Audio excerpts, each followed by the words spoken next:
महोबा में धन दोगुना करने वाली 4 कंपनियों पर एफआईआर दर्ज की गई है। जी हां, आर्थिक अपराध शाखा ने महोबा कोतवाली में एफआईआर दर्ज की है।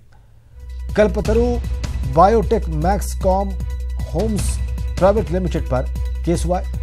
ऐसे ही पल्स एग्रोटेक, परिवार dairies and flight allied limited पर भी मामला दर्ज हुआ है। कल्पतरु बायोटेक के डायरेक्टर समेत 18 लोगों पर नामजद एफआईआर हुई है। मैक्सकॉम होम्स के मालिकान एजेंट समेत 6 लोगों पर भी केस है। परिवार डेयरीज एंड एलाइड के डायरेक्टर समेत 9 लोगों पर एफआईआर है। पल्स एग्रोटेक कॉर्पोरेशन के सभी 9 डायरेक्टर्स पर भी एफआईआर हुई। सभी 4 केसेस की economic offence wing Lucknow wing अब जांच करेगी। 2 गुना 3 गुना धन करने के नाम पर कंपनियों ने धोखाधड़ी की थी। लखनऊ में भी ईओडब्ल्यू ने फर्जी फाइनेंस कंपनी को उस पर केस किया था। अब इसकी जांच होगी।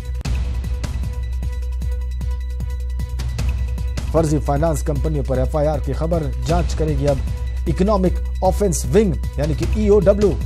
नाम उन कंपनीज के आपकी स्क्रीन पर हमने रखे हुए हैं। इनके डायरेक्टर्स के साथ साथ कुल 18 लोगों पर नामजद एफआईआर की गई है। और इकोनॉमिक ऑफेंस विंग यानी कि आर्थिक अपराध शाखा की लखनऊ विंग इसकी जांच करेगी।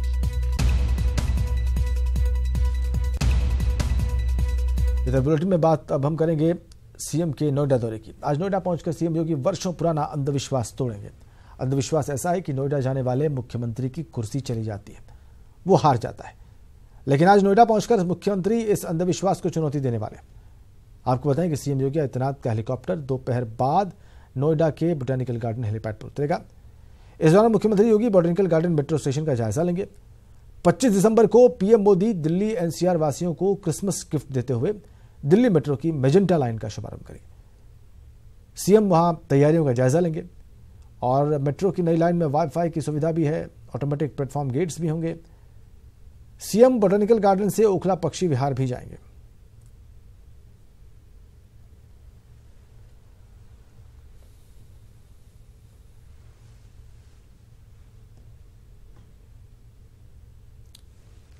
एक ऐसा अंधविश्वास जो राजनीति के लिए अभिशप्त माना जाता है, जिस अंधविश्वास को राजनेता भी सच मानते हैं। एक ऐसा अंधविश्वास जिसके इतिहास को देखकर कोई भी मुख्यमंत्री नोएडा का दौरा नहीं करता। देखिए, दिल्ली से सटे नोएडा के बोटेनिकल गार्डन से कालकाजी मंदिर तक मेट्रो लाइन बनकर तैयार है। इस लाइन का प्रधानमंत्री मोदी उद्घाटन करेंगे। इस कार्यक्रम में सीएम योगी आदित्यनाथ भी शामिल होंगे। लेकिन उनके आगमन को लेकर एक बार फिर नोएडा चर्चाओं में है। कुरीतियों के मुताबिक जो भी यूपी का मुख्यमंत्री नोएडा की धरती पर गया, उसकी कुर्सी चली गई। 1988 में यूपी के सीएम वीर बहादुर सिंह ने किया था दौरा।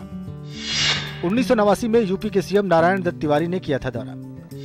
1995 में यूपी के सीएम मुलायम सिंह यादव ने किया था दौरा। 1999 में यूपी के सीएम कल्याण सिंह ने भी किया था दौरा। 2007 में यूपी की सीएम मायावती ने भी किया था दौरा। इन सभी मुख्यमंत्रियों की कुर्सी नोएडा का दौरा करने के बाद चली गई। इसके बाद दोबारा सत्ता में कभी इन नेताओं ने वापसी नहीं की। यही कारण है कि अखिलेश यादव सीएम रहते हुए नोएडा की विकास योजनाओं का उद्घाटन लखनऊ से ही करते रहे और नोएडा का दौरा करने से बचते रहे। नहीं, किन्हीं कारणों बस नहीं जा पाए होंगे। मुख्यमंत्री जी ने नोएडा में बहुत काम किया, माननीय अखिलेश यादव जी ने। और जिस तरीके का ये केवल आडंबरी लोग हैं, ये लोग अब इनकी सरकार जानी तय है। लेकिन कांग्रेस ने सीएम योगी के नोएडा दौरे को लेकर तंज कसा है और तंज कसते हुए सीएम के नोएडा दौरे का स्वागत किया है। विज्ञान के इस युग में इस तरीके की बातों का कोई महत्व नहीं है। आदित्यनाथ योगी जी पूरे उत्तर प्रदेश के मुख्यमंत्री हैं। कम से कम उन्होंने अनिवासी मुख्यमंत्री होने की जगह पर गुजरात, केरल, त्रिपुरा इनकी जगह पर कम से कम अपने प्रदेश का कोई जिला चुना है, तो इसका तो स्वागत होना चाहिए। वहीं बीजेपी नेताओं का मानना है कि नोएडा भी यूपी का पार्ट है। नोएडा की जनता भी वोट देती है और बीजेपी रूढ़ियों और अंधविश्वास को नहीं मानती है। योगी आदित्यनाथ जी नोएडा जा रहे हैं और ये मिथक भी टूटेगा कि नोएडा ऐसी जगह पे नहीं है। उत्तर प्रदेश का एक भूभाग है नोएडा। वहाँ के भी नागरिक आपको वोट देते हैं, वहाँ के भी विधायक आपकी सरकार बनाते हैं और वहाँ मुख्यमंत्री का न जानना निश्चित रूप से ये उचित नहीं था। और योगी आदित्यनाथ जी वहाँ जाकर ये एक नया रास्ता तैयार कर रहे हैं। वैसे देखें तो ये सच है कि पिछले 2.5 दशकों से कोई सीएम नोएडा के दौरे पर नहीं गया। लेकिन इस अंधविश्वास को देखते हुए सीएम योगी की ये यात्रा बहुत दिलचस्प होगी। उत्तर प्रदेश की राजनीति में नोएडा का मुख्यमंत्रियों का दौरा अंधविश्वास को लेकर जाना जाता है। दरअसल उत्तर प्रदेश के जो भी मुख्यमंत्री ने नोएडा का दौरा किया उसे कुर्सी से हाथ धोना पड़ा। दरअसल उत्तर प्रदेश के मुख्यमंत्री योगी आदित्यनाथ हाल में ही नोएडा के दौरे पर जाने वाले हैं। ऐसे में उत्तर प्रदेश के मुख्यमंत्री का नोएडा दौरा कई सारे ऐसे सवालों का जवाब हो सकता है। जर्नलिस्ट रमेश सतवनीश विद्यार्थी, ETV न्यूज, लखनऊ। और अब बात सोमवार से शुरू हो रहे दिल्ली मेट्रो की मैजेंटा लाइन मेट्रो की, जिसका उद्घाटन प्रधानमंत्री मोदी करने वाले हैं और सोमवार शाम से ही आप लोग भी उसमें सफर कर पाएंगे।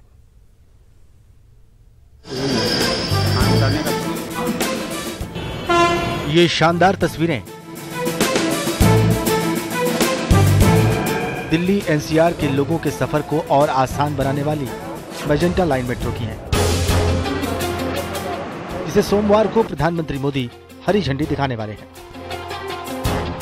मैजेंटा लाइन मेट्रो सेक्शन दूसरे सेक्शन से अलग और आधुनिक कैसे है बताएंगे आपको, लेकिन पहले ये जान लीजिए कि बोटेनिकल गार्डन से कालकाजी जाने में कौन कौन से मेट्रो स्टेशन मिलेंगे।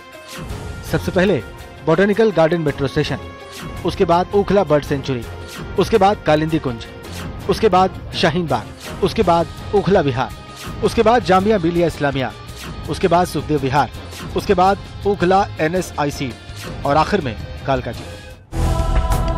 Magenta line metro Delhi metro के बाकी सेक्शन से बिल्कुल अलग है और यहाँ बहुत कुछ नया देखने को मिलेगा। इसमें 9 स्टेशन रहेंगी। कालकाजी एक इंटरचेंज स्टेशन रहेगा, वो एक अंडरग्राउंड स्टेशन है। बोटेनिकल गार्डन स्टेशन जो है वो NCR रीजन में पहला इंटरचेंज है।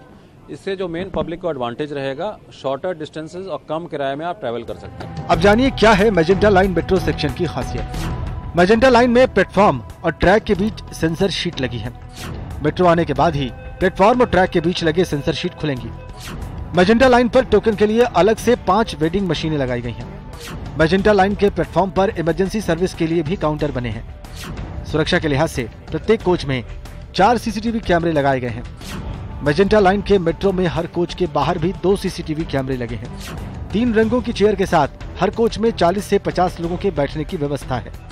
आने वाले स्टेशन की जानकारी देने के लिए LED स्क्रीन्स लगाए गए हैं। मैजेंटा लाइन के मेट्रो में हर कोच के हर गेट पर इमरजेंसी बटन लगाए गए हैं। DMRC की ये पहली मेट्रो लाइन है जो स्टैंडर्ड गेज पर आधारित है। ये ऑटोमेटिक मेट्रो है, हालांकि शुरुआत में इसे मैन्युअली ऑपरेट किया जाएगा। इन तमाम खूबियों के साथ साथ आपको ये भी बता दें कि शुरुआत में मैजेंटा लाइन पर 5 मिनट 14 सेकंड्स की फ्रीक्वेंसी के साथ 10 मेट्रो ट्रेनों का परिचालन किया जाएगा। तो इंतजार कीजिए सोमवार शाम तक, क्योंकि उसके बाद ही आपको मैजेंटा लाइन में मजेदार सफर का मौका मिलेगा। Bureau report, ETV news.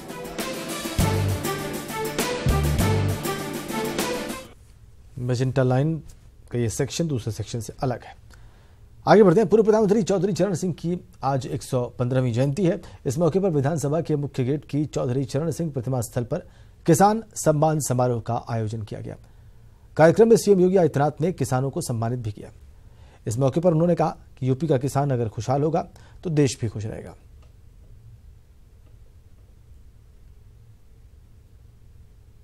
आदरणीय प्रधानमंत्री जी के मार्गदर्शन में उत्तर प्रदेश सरकार ने इस दिशा में जो महत्वपूर्ण कदम उठाए हैं, हमारे कृषि मंत्री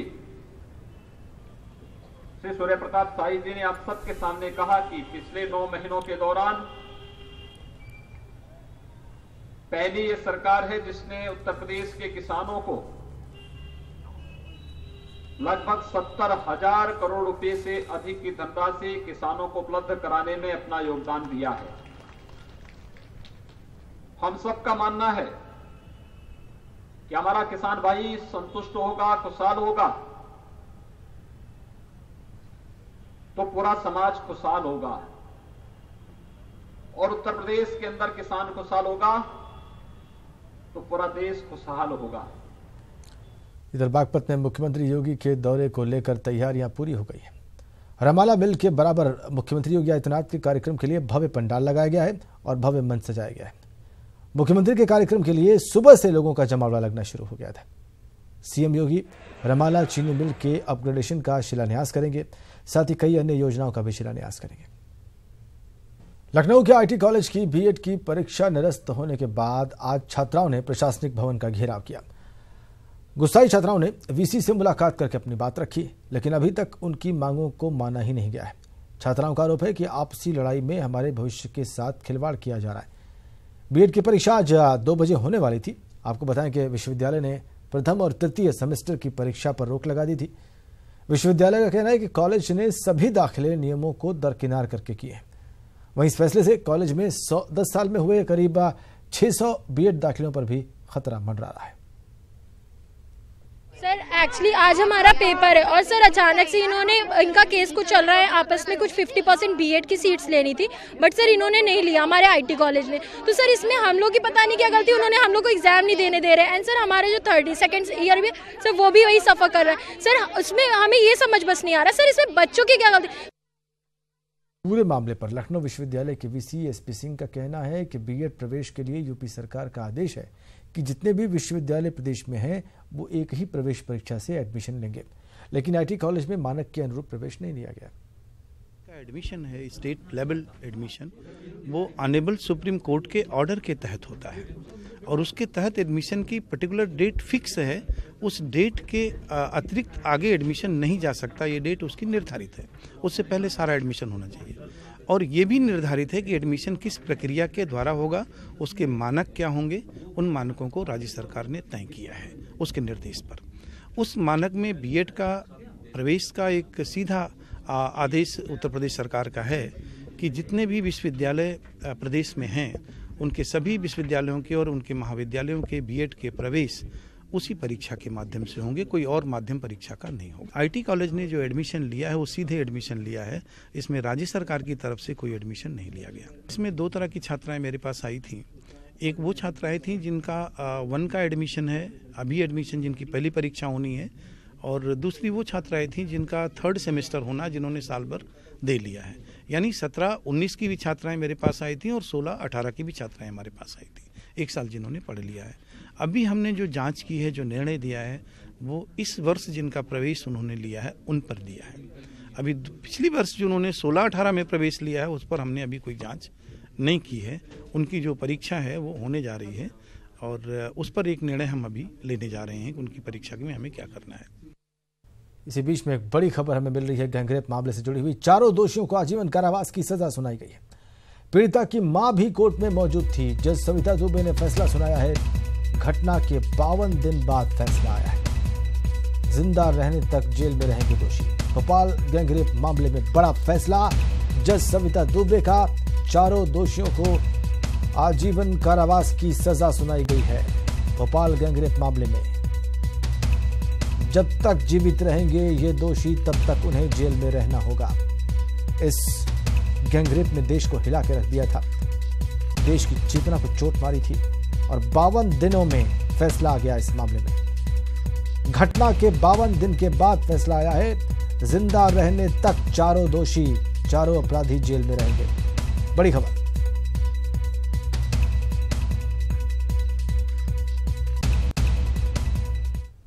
और आइए अब आपको दिल दहला देने वाले निर्भया कांड की उस घटना को सिलसिलेवार तरीके से बताते हैं।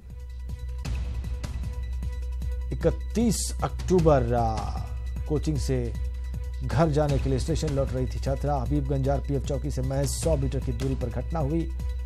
4 आरोपियों ने छात्रा से गैंगरेप किया। 1 नवंबर सुबह 11 बजे पीड़िता परिजनों के साथ एमपी नगर थाने पहुंची। एसआई आरएन टेकॉम को पूरी घटना बताई। आरएन टेकॉम ने हबीबगंज थाना जाने की सलाह दी। पूरे दिन पुलिस वालों ने पीड़िता और उसके परिवार वालों को घुमाया। इस लापरवाही पर डीआईजी ने टेकॉम को सस्पेंड कर दिया। 1 नवंबर शाम 6 बजे जीआरपी थाने में एफआईआर दर्ज करने की प्रक्रिया शुरू हुई। 1 नवंबर रात 8:18 पर जीआरपी थाने में एफआईआर लिखी गई। पुलिस ने 3 आरोपियों को गिरफ्तार किया। 3 नवंबर पर इस कांड पर मुख्यमंत्री ने इमरजेंसी मीटिंग बुलाई। मामले में एसआई टीम का गठन हुआ। 5 नवंबर को रिपोर्ट दर्ज करने में देरी पर पुलिसकर्मियों पर गाज गिरी। रविंद्र यादव, संजय सिंह बैस, मोहित सक्सेना और 2 एसआई सस्पेंड किए गए। 6 नवंबर शाम 6 बजे गैंगरेप का 4था आरोपी गिरफ्तार हुआ। 13 नवंबर को हाईकोर्ट ने सरकार को फटकार लगाई। सरकार से एक्शन टेकन रिपोर्ट मांगी। हाईकोर्ट ने इसे ट्रेजेडी ऑफ एरर्स करार दिया। 17 नवंबर को जीआरपी ने कोर्ट में चालान पेश किया। 19 दिसंबर को मामले में बचाव पक्ष ने अंतिम बहस की। 21 नवंबर को भोपाल कोर्ट में 8 घंटे सुनवाई चली।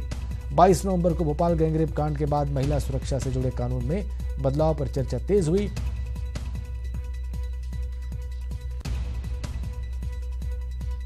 21 नवंबर को बंद कमरे में पीड़िता के बयान दर्ज हुए। 22 नवंबर को गैंगरेप कांड के बाद महिला सुरक्षा से जुड़े कानून पर बदलाव, चर्चा तेज हो गई और फिर कैबिनेट ने रेपिस्ट को फांसी देने वाले विधेयक को मंजूरी दी।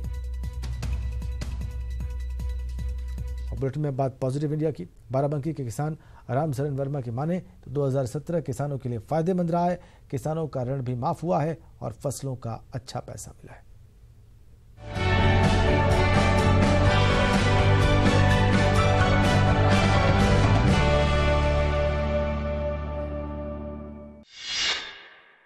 यदि हम देखें कि 2017 तो किसानों के लिए बहुत अच्छा इस साल रहा, क्योंकि कहीं थोड़ा नुकसान हुआ तो कहीं फ़ायदा हुआ। जैसे देखा जाए आलू का रेट तो थोड़ा कम मिला, लेकिन टमाटर रेट काफ़ी महंगा गया। और हमारे बाराबंकी ज़िले में मेंथा की खेती बहुत होती है। मेंथा को किसानों को काफ़ी अच्छा उसका लाभ मिला, काफ़ी इसका रेट बढ़ा। दूसरी तरीके से देखा जाए कि यदि किसानों की बात हम करें पूरे प्रदेश में अपने लिए भी, क्योंकि 2017 में किसानों का पूरे प्रदेश में करीब 36,000 करोड़ कर्जा माफ़ हुआ है। और किसानों का यदि कुल मिला के देखा जाए मानसून बहुत अच्छा रहा। धान का जो उत्पादन है वो पिछले 5 से 7 सालों में सबसे अच्छा इस साल हुआ है। तो ये किसानों के लिए बहुत ही खुशी की बात है। दूसरे अपने हिसाब से देखें तो हमारा केला भी काफ़ी अच्छे रेट से बिका। हर साल से ज़्यादा हमको इस साल प्रॉफिट भी होने वाली है।